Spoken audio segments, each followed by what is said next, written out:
sollicitez des conseils, posez des questions, entretenez, surtout créez et puis entretenez votre réseau, soyez adaptable, continuez à vous former en continu.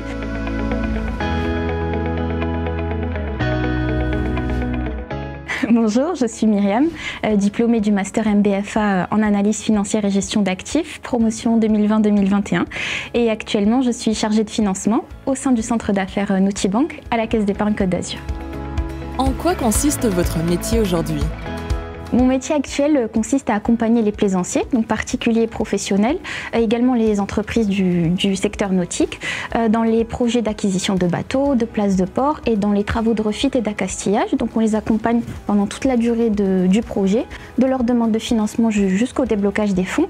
Et plus concrètement, il y a 3 dimensions à mon métier. On a la dimension du financement bancaire, donc l'analyse financière, l'analyse de solvabilité et de business plan. On a la dimension commerciale, donc la relation client, le développement commercial, c'est souvent des chefs d'entreprise, donc il y a aussi l'étude de leur industrie, de leur entreprise derrière. Le 3e point, c'est un volet qui est un peu plus spécifique au domaine maritime, donc c'est plus juridique, les points juridiques et fiscaux du droit maritime national et international. Donc c'est vraiment un poste polyvalent qui demande à la fois de la rigueur et du sens relationnel. Pourquoi avoir choisi cette formation ? La formation Monnaie Banque Finance Assurance, donc MBFA, c'est un vrai catalyseur pour une carrière en banque finance parce qu'elle a une double approche.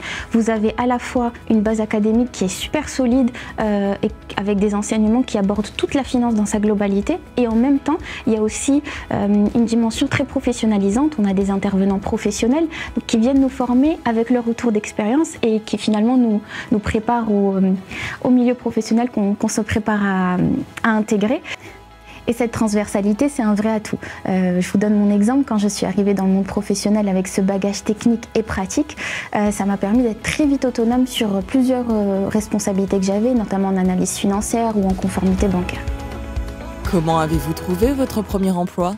J'ai fait ma 2e année de master en alternance à la Caisse d'épargne Côte d'Azur. Donc j'ai eu la chance d'avoir une super opportunité. J'avais à la base candidaté de manière très spontanée et je me suis retrouvée embarquée dans une année d'alternance au sein d'un centre d'affaires, un des plus importants de la région, qui aborde plusieurs marchés, donc le marché des professionnels de l'immobilier, des entreprises de toute taille et également toute l'économie sociale.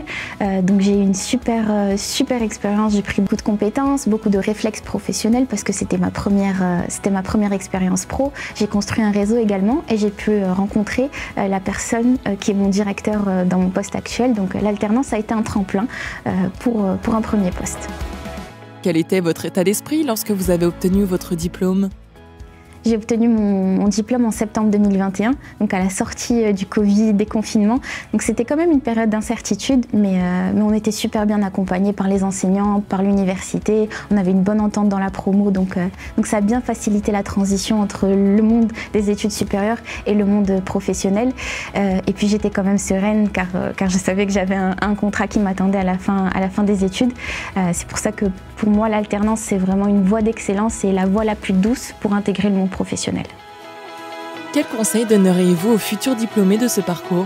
Pour moi, dans mon professionnel, tout est question d'opportunités. Et les conseils que je pourrais leur donner, c'est que les opportunités, elles se créent avec de la curiosité et elles se saisissent avec un peu d'audace.